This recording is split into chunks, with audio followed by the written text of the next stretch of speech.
tonight I am going to try to train a climbing rose up my arbor.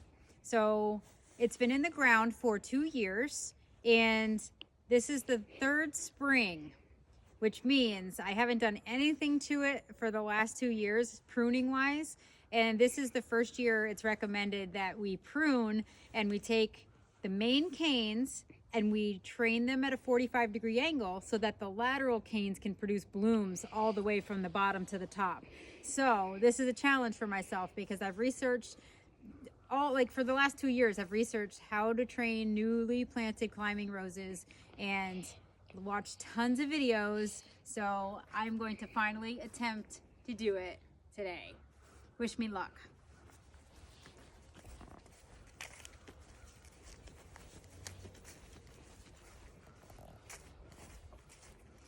So this is my arbor, and this, as you can see, is a climbing rose that's quite happy. I got tons of canes produced, but from what I saw, we're gonna take all these little spindly branches, the spindly canes off, and we're gonna take the strongest vertical canes and we're gonna start to train them because they're still pliable. You can still bend them to train them.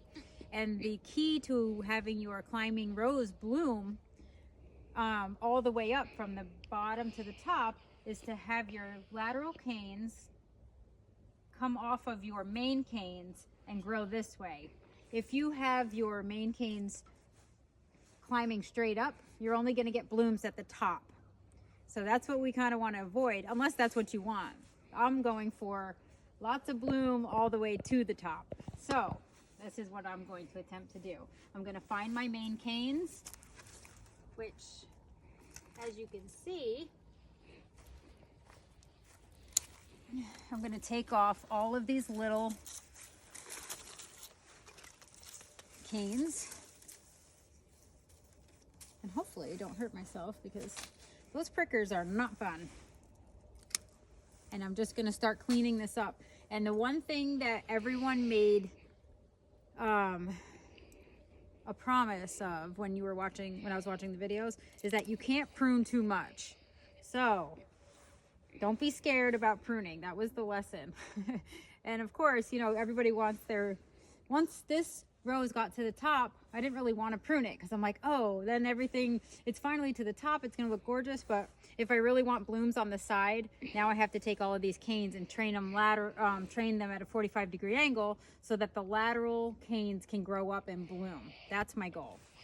So I'm going to go ahead and clean up these side spindly canes, and then we're going to identify our main canes and try to train them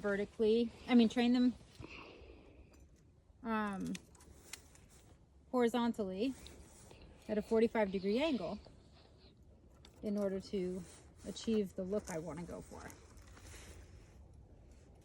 So you really should have gloves on when you're doing this, because I'll tell you what, the prickers are not fun. Yow.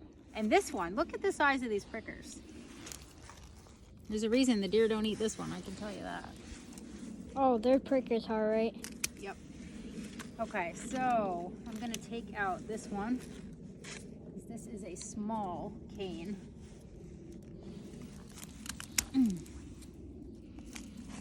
And I'm gonna sort of cut it and prune it so I don't wreck the other canes I'm trying to keep on there.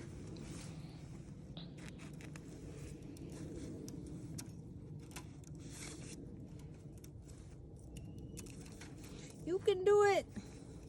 Yes. Well, Blake is filming me so that I have a hand free. Yay. Or 2 hands free, and he's helping me create a video on pruning a rose bush. I'm just trying to not make it shaky. Oh, that's okay.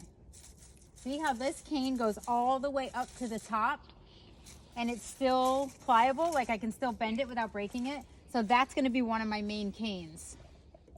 So I'm going to free it from the ties of the jute string. Sometimes you tie the stuff. Yes, and this is pliable. Cool. So we see how this is bendable. and you can train it. See how you can bend that like that? That means that I can do it horizontally, and that's what I want. So I'm gonna definitely use that cane, and I'm gonna take off all these other little crappy ones. Yeah. So let's see. See, this is kind of a spindly cane, but this one is on the same branch. So what I think is I'm gonna take this one right off. And you can't prune too much, right? Yeah. Anybody else like worry about pruning too much? I don't know. I Like, do. You? Yeah, I'm sure you do. But I don't even do that. I know. When you get older, though, trust me, I'm going to train your little butt to do this so I don't have to. I don't really want to. Yeah? Yep. It's actually getting brighter. Ooh, that almost hit me. Ouch! Oh, don't hit me with it. I'll zoom in closer, but I have to stand back. Holy cow! Let me go! Let me go! Oh dear. See? Oh, dear. We got some Strong. We got some major canes going on now. What? Now the question is, which one looks best? It's not dark, come on. I think this one looks best, so I'm gonna cut that one there. So we're gonna pull this. See how they're nice and bendable? Yeah. These canes are nice and pliable, which is what they say you want to be able to train them. And this is a gorgeous, gorgeous main cane right here. So we have 1, 2, 3 canes. I'm gonna take off all these little ones. Ooh. Definitely do this with gloves. Now I have to get my string and I have to bend the canes and tie them horizontally. So stay tuned, I gotta get my string. Okay, so I have my jute string, which is what I'm gonna use to tie up. You can use zip ties or whatever you have available. And what I'm going to do is make sure that I have a long enough piece of string. And I'm gonna start working these canes at a 45-degree angle so that I have blooms all the way up. And then this one, maybe I'll keep a little vertical and then start to train it. That way I have another layer up here that starts to bloom. We'll see. So, see this right here?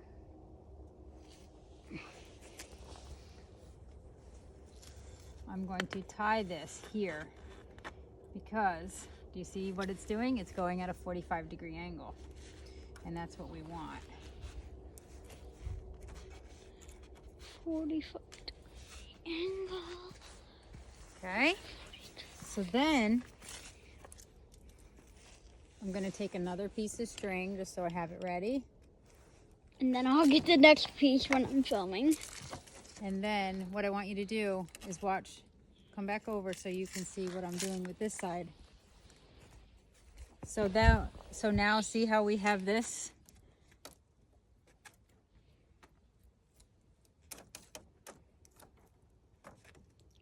So we have this cane going horizontally, which is our main cane. And we're going to make it S. We're going to make it curve right back around. And do you see what's happening? We are making this curve, right? That's what we want. So I'm excited that I have main canes to train. Like, it's finally big enough to have what I need. And the canes are pliable. They're not breaking. This is exciting, because I might just achieve a look this year that I've been waiting for. Okay, so that's one cane. Now this cane, we are going to go opposite. I'm going to go out here.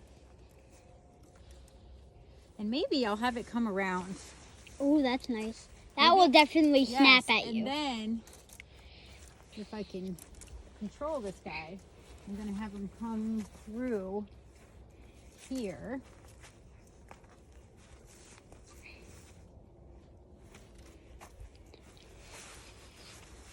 I'm trying to get a good angle. You keep walking in it. So And we are going to go across at a 45-degree angle here.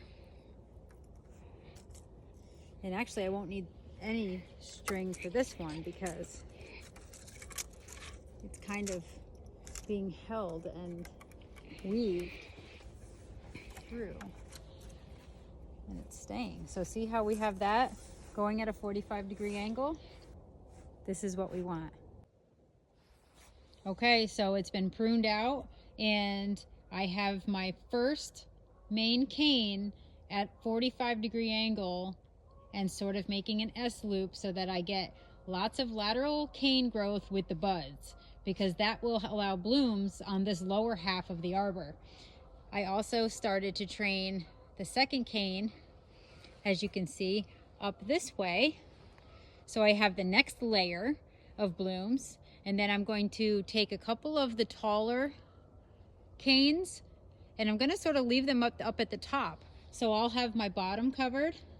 I'll have the top, the second third covered, and then there'll be bloom at the top of the vertical canes. So hopefully I've done a great job pruning, and I did cut a lot off, but apparently that's what you're supposed to do. So stay tuned, because I'm going to post some before and after pictures.